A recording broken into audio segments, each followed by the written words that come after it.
Apa ini? Biadab, ini kurang ajar. Ini Taliban, ini biadab yang bertua. Memang kurang ajar, ini bawa mata layak dulu sini. Something, what you want?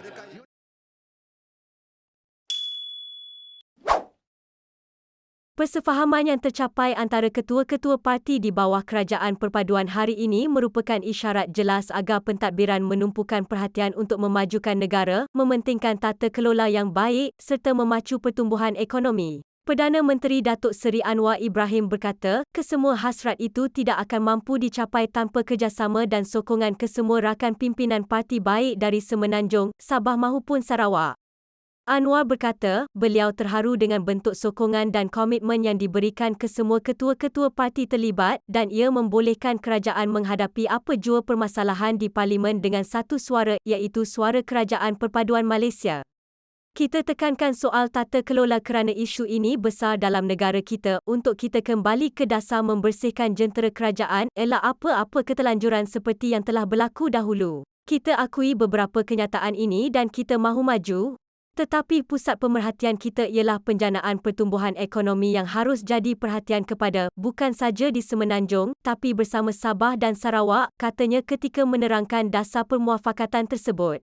Beliau berkata demikian kepada sidang media selepas menyempurnakan majlis menandatangani pemuafakatan antara gabungan di bawah Kerajaan Perpaduan di Bangunan Perdana Putra di sini hari ini. Selain Anwar selaku Perdana Menteri dan Pengerusi Pakatan Harapan, perjanjian itu ditandatangani Pengerusi Barisan Nasional BN, Datuk Seri Ahmad Zahid Hamidi, Pengerusi Gabungan Parti Sarawak GPS Tan Sri Abang Johari Openg, Pengerusi Gabungan Rakyat Sabah GRS, Datuk Seri Haji G. Noor dan Presiden Warisan Datuk Seri Syafiee Apdal. Dalam pada itu Anwar berkata, beliau memberi jaminan kepada Haji G dan Abang Jo untuk terus mengutamakan semangat Perjanjian Malaysia 1963 dan hal berkaitan kewangan yang menjadi isu besar di Sabah dan Sarawak. Saya ingat pertama kali dalam isu yang khusus mengambil kira semangat Perjanjian Malaysia 1963 dan juga beberapa pertimbangan khusus bagi pembangunan dan prinsip dasar yang menyentuh Sabah dan Sarawak. Saya juga beri perakuan kepada Premier Sarawak, Abang Jo, dan Ketua Menteri Sabah, Haji G, hal-hal yang telah disepakati, yang tidak boleh dirungkai, mana yang boleh dilaksanakan, saya beri tempoh 1 bulan. Dan saya ingin menyebut hal menyangkut kewangan juga jadi isu besar di Sabah dan Sarawak, soal kuasa meluluskan projek dan juga pengiktirafan kepada tenaga jentera di Sabah dan Sarawak, itu dah disiapkan Kementerian Kewangan dan diserahkan kepada TPM Fadilah untuk pengerusi dan angkat semula kepada saya untuk diangkat pada mesyuarat Jemaah Menteri, katanya lagi. Ditanya adakah bentuk sokongan itu dapat menjamin kestabilan kerajaan bagi tempoh 5 tahun seterusnya, Anwar berkata, beliau yakin dukungan itu akan berterusan. Jika anda lihat apa yang disentuh dalam perjanjian ini, perundingan yang rumit untuk mencapai persefahaman.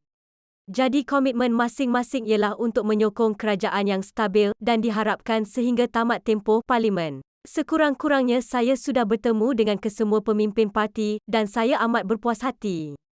Saya letakkan kepercayaan dalam rundingan ini.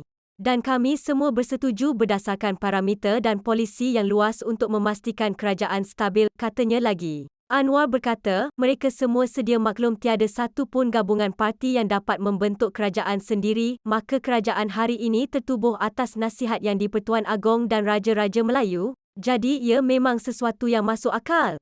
Jadi kami semua perlu mencapai persefahaman berdasarkan prinsip dan polisi bersama, jadi tiada sebab untuk kami bercakap tentang perpecahan dan permasalahan buat masa ini, katanya lagi.